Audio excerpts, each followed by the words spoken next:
All right, we're checking out Pleasant Green. Shout out all the scammer payback scam baiting videos and stuff like that. This is confronting an email hacker. Let's go. Him and taught him a very important lesson. Jacob's almost $10,000 until I confronted him and taught him. A scammer nearly cost this business almost $10,000 until I confronted him and taught him a very important lesson. Jacob, what's going on here?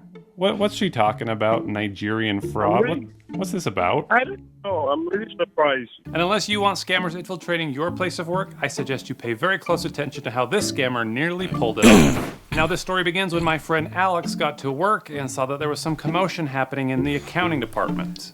They got an email from one of our... Yeah, definitely be careful with scammers. Like, really be careful with scammers. Like, they flooding any social media, email, phone calls. Like, you gotta be careful. If it sounds too good to be true, it probably is. vendors, and we've been in this industry long enough. Our vendors have come, we've built a relationship, almost friendly. And we had a vendor, we thought, reach out to us and say, hey, you're late on this payment.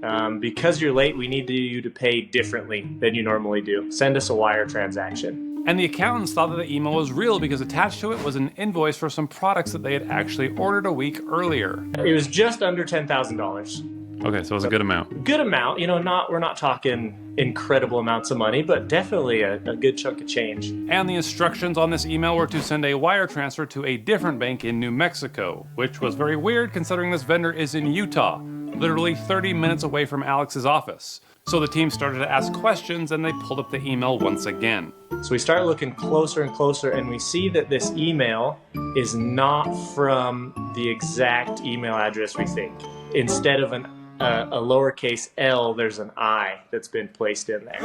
So this clearly is an imposter who's impersonating the vendor that they regularly do business with. But how in the world did the scammer get access to this invoice and know who to email? I wanted to find out, so I pretended to be an accountant with Alex's company and I called up this Jacob. Hello? Jacob, crazy. I got a roommate named Jacob. Wow. Hello?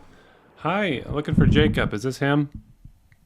Yeah, this is Jacob. Hey, Jacob. It's, Hello? hey, it's Ben. Yeah. It's Ben over here in accounting. How are you?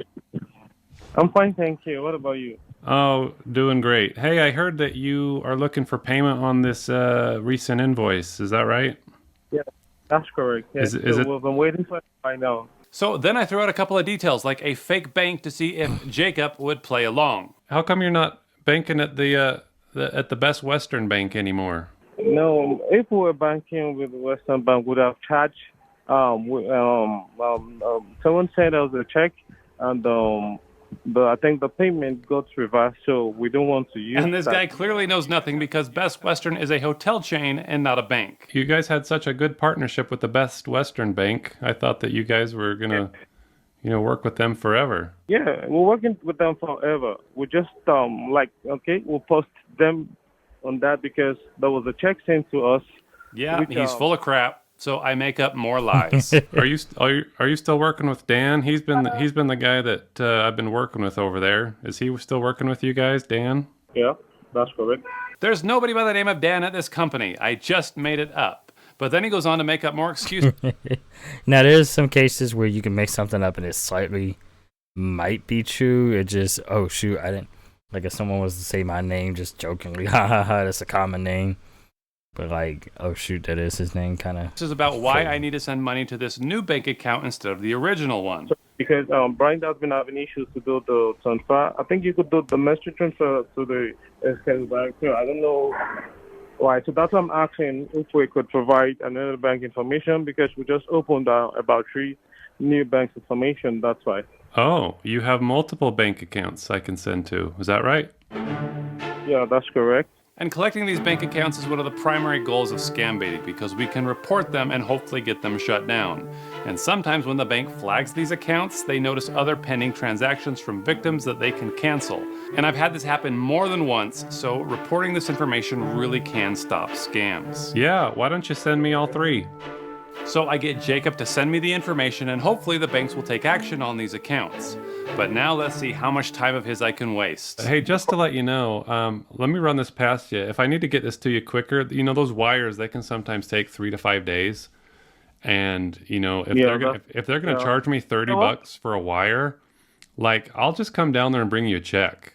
Like you guys are only 45 minutes away. Like I'll be down there tomorrow. Yeah, You and we I can just grab have, lunch. yeah, We can invite Dan. We can we invite just have, Steven, and I can just drop off the we check. just Will that have, work for you? yeah, we just have issues with the check right now, so that's why we decided to use the wire transfer. Of course, he So doesn't that's want why a check because he's probably somewhere in Africa. we All right. made Well, that will not. Well, that makes sense. That makes sense. But yeah, I'm thank still going to yeah, be down there tomorrow, and we can grab lunch. yeah, no problem. That would be What are you fine. thinking? So, What are you hungry for? yeah, yeah, that's great. So I'll send you What are you in the mood the for? Do you want to meet somewhere? Or He's you not even like. He said, "Yeah, that's great," but he's asking him questions. He's not even paying attention. It's want crazy. to? Yeah, we can meet anywhere. I'll let you know that. So I continue to lead him on by letting him know that I'll send the wire. But we have to get back to how he inserted himself into this transaction in the first place. How did he know who Alex's company does business with? And how did he get a copy of the invoice?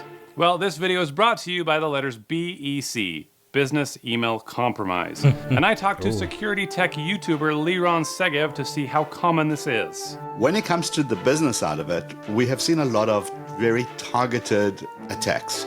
And he showed me all kinds of cool little devices that a hacker may have access to, but what he told me is that more often than not, it simply comes down to social engineering. They will look at the company, they would find out everything that they can about the company. It's who works where, who's got access to what are their company's routines, who are they engaged with, are they on social media, are they sharing pictures of what they're up to, what their production is like, maybe some behind the scenes photos and videos. We're all on social media, everybody likes to share and overshare.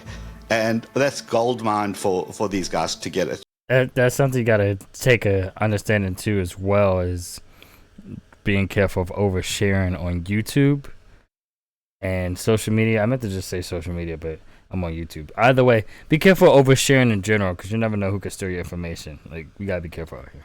Because they've done their homework, they know who the suppliers are. They know who the company's dealing with. They know the fact that they have a big launch coming up. They've got all these wonderful little details.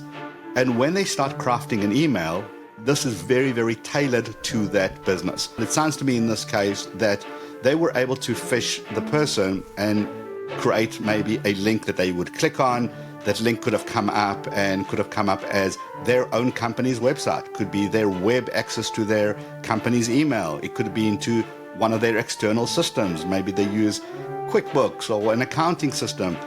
The hacker would have got that information if they've done a little bit of recon about that company. They could have seen who they engaged with. And if this employee wasn't on their toes, they would have just simply entered their username and password on a phishing page. And when you go through the sent mail, you have a full communication of what's going on, who they're dealing with, what's the correspondence like. From there, it would have been very, very simple to craft that story of, hey, you haven't paid, you got to pay here. Here is a new invoice, and simply do it that way. And that appears to be exactly what happened. Someone at Alex's company had their email hacked. The original invoice that came through was deleted and then resent from another email address that looked nearly identical to the vendor with the updated wiring instructions. So this guy's pretty clever, but let's see how long it takes him to realize that he's been fooled. So I sent him a text the next morning and I let him know that the wire's been sent. He responds and says, please kindly attach the reference and wire receipt. So I create a fake receipt with this little invoice generator. This should be good enough to make him think that I really sent the wire. And it's going to frustrate him when he checks the bank account to realize that there's nothing there. He says, please help me confirm if the funds has left your account. We're yet to receive it yet. Yeah, and you're not going to receive it. Let's just have some fun with him while he waits. Yeah. How are you? I'm doing great. Hey, It's funny to troll the people. That's the crazy part. guess what time it is? It's lunchtime, man. Where are we going today? Yeah, I'll let you know. I sent a message. I sent you a message. Did you get the message? So you haven't got the money yet then? Is that what you're telling me? Yeah, it has not been received yet. Well, I wonder if it's because of that new bank account that you're using. I don't know why you guys switched from the Best Western Bank. That seemed to be working out great for us. Can you confirm what's causing the delay? What's causing the delay? I don't know. Should we call up the bank and ask them? Yeah, you can. And confirm if it has been debited from your account. Do you want to call my bank? I can give you the information, or do you want them to call you? You can give me the information as well. if that's fine with you, and you can give them a call as well. So Jacob doesn't want to go to lunch. He just wants to talk to the bank. So let's get him in touch with the bank. Hello. Hey Jacob, it's me. Hey, I've got Tina on the line from the bank. You want to talk to her? Tina, can you say hi? Hi, Jacob. This is Tina. How are you? I'm fine, thank you. How are you doing? I'm doing great. Thank I mean, I get he's like changing his voice for other cases, but like, I'm just maybe if he had some more people, but this is a 1 man operation, so I give him that. you. So, you're looking for a status update on the transaction, is that right? Yeah, that's correct. Okay. Well, thank you for bringing this to our attention. Unfortunately, we just heard back from Wells Fargo that the account has been suspended due to some suspicious activity. Do you know anything about that? No, not at all. Not at all. We're so Yeah. happy to hear this. In Zambia, we are having a little issues with one of our accounts. That's why we'll change to Wells Fargo, and now we are having the same issues again. I think, yeah, I'm happy the funds was a bit responded back to the Bank of American. So Okay, because our contacts in law enforcement have told us that this bank account has been linked to Nigerian fraud. That someone is sending money from that bank account over to Nigeria, and we don't feel comfortable sending money from our customer over to Nigeria. Jacob, what's going on here? What's she talking about? Nigerian fraud? What's this about? I don't know. I'm really surprised. I told you. I told you what's happening with our first bank. So we're having the same issues. Do you think that maybe they shut down that account because it was linked to some fraud and now you're linked with fraud again? Is that what you're telling me, Tina? That's what I'm telling you. That's what our law enforcement people are telling us, is that this bank account has been linked to fraud. Look, Jacob, this is very troubling. I don't know if I'm going to continue. I like the back and forth he's doing to try to make it still sound like he's talking to somebody else. Pay you if your bank accounts are being mixed up in fraud. I mean, this is troubling news. Like, this is just really serious. That's why I told you to give a call to them. Okay, I'll call you back. No, Let they're me on. call. No. Well, hey, we can fix this later. But hey, I'm more worried about lunch. Like it's 12 o'clock and it's my lunch break. Are you meeting me for lunch right now or not? We could settle this face to face. Are you around? Yeah, yeah. I'll try to meet you up. All right, where do you want to go? We could go to Wendy's, or are you in the mood for some jollof rice, or what are you in the mood for? What are they? The jollof. What are they? Is good for the. I know of a great place that has some great Nigerian food. They serve jollof rice. They serve egusi soup. They serve pepper soup. They've got akara, pounded yam. Oh my gosh, this sounds great. Hey Ben, do you mind? That sounds really good. Do you mind if I invite myself and tag along and join you guys? Tina, that would be great. You are more than welcome to come. You can sit with me. And hey, Jacob, is that okay if Tina tags along? We can all sit together and maybe figure out this whole transaction thing. What do you say? Tina, do you want me to text you the address, Tina? That would be great, Ben. I can't wait. Jacob, you know the place, Jacob? You need me to pick you up? Where are you at? I'll pick you up if you need me to pick you up. Well, needless to say, Jacob did not join Tina and I for lunch. And he did not get the money that he spent so much time trying to get because the bank account has since been flagged. But he did teach Alex and myself an important lesson on business email compromise. I wonder if this Jacob would have better luck being an ethical hacker like Leron, where he doesn't scam people, but he points out weaknesses and vulnerabilities in other company systems. There's pretty good money in that.